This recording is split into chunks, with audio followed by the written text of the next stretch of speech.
7 bí quyết giúp bạn rèn luyện kỷ luật. Để bắt đầu, bạn hãy nhớ bấm vào nút đăng ký để theo dõi và ủng hộ kênh nhé. 1. Nếu không xác định được đích đến, bạn sẽ rất dễ lạc đường hoặc đi chệch hướng. Vì vậy, nếu muốn tạo kỷ luật cho bản thân, bạn phải có mục tiêu cụ thể. Bạn muốn tập trung hơn khi làm việc. Bạn muốn thay đổi đồng hồ sinh học của mình. Hãy xác định xem bản thân đang muốn gì. Trong quá trình lựa chọn mục tiêu, bạn nên lưu ý một số điểm sau. Mục tiêu cần phải lớn hơn năng lực hiện tại của bạn. Điều này sẽ thúc đẩy bạn phấn đấu và phát triển bản thân. Tuy nhiên, nó cũng cần thực tế và phù hợp với bạn. Một mục tiêu quá xa vời sẽ khiến bạn mau nản lòng. Bạn cũng nên đặt thời gian cho các mục tiêu để tạo ra áp lực thời gian. 2. Để tạo kỷ luật cho bản thân, bạn nên làm việc có kế hoạch. Sau khi xác định mục tiêu, bạn nên vạch ra những bước tiến cho tương lai. Kế hoạch của bạn càng chi tiết, con đường bạn đi càng rõ ràng. Nhờ đó, bạn sẽ không rơi vào trạng thái lưỡng lự hoặc hoang mang. Mặt khác, bạn không thể thay đổi hoàn toàn nếp sinh hoạt trong thời gian ngắn. Vì vậy, đừng ngại chia nhỏ mục tiêu thành nhiều giai đoạn. Nếu muốn rèn luyện thói quen dậy sớm, bạn nên bắt đầu bằng việc đặt báo thức sớm hơn bình thường 30 phút. Sau khi cơ thể đã quen, bạn lại thay đổi báo thức đến khi đạt được khung giờ mong muốn. Cuối mỗi giai đoạn, bạn nên so sánh kết quả với kế hoạch ban đầu.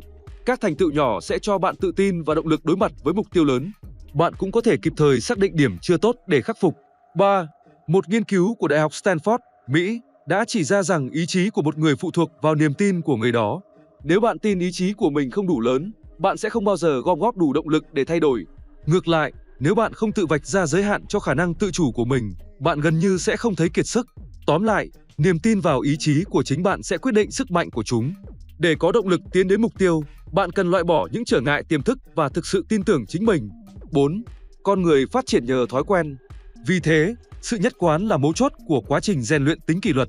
Bạn cần liên tục thực hiện hoạt động mà bạn muốn biến thành thói quen và không ngắt quãng.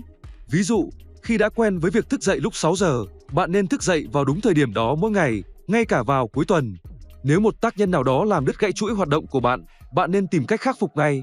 Đừng lấy nó làm lý do để từ bỏ thói quen mới hình thành của mình. 5. D. Mỗi chúng ta đều có điểm yếu, ví dụ như những món ăn ngon, một bộ phim kịch tính hay tin tức nóng trên mạng. Chúng là những cám dỗ sẽ lôi kéo chúng ta rời xa kế hoạch của mình. Để có thể khắc phục điểm yếu, bạn cần thừa nhận sự tồn tại của chúng trước. Hãy viết ra danh sách những điều có thể cám dỗ bạn và loại bỏ chúng khỏi môi trường xung quanh. Người ta thường nói, xa mặt cách lòng. Chỉ cần không nhìn thấy, bạn sẽ có thể từ bỏ chúng. Đây là bước quan trọng trong quá trình cải thiện tính tự kỷ luật. Nếu bạn muốn xây dựng chế độ ăn uống lành mạnh trong mùa dịch, đừng đặt thêm thức ăn vặt về nhà. Nếu bạn muốn nâng cao khả năng tập trung khi làm việc tại nhà, hãy đặt điện thoại ra xa hoặc tắt thông báo mạng xã hội. Bạn cũng có thể tải các ứng dụng như Self Control hay Forest để tạm khóa điện thoại trong thời gian làm việc.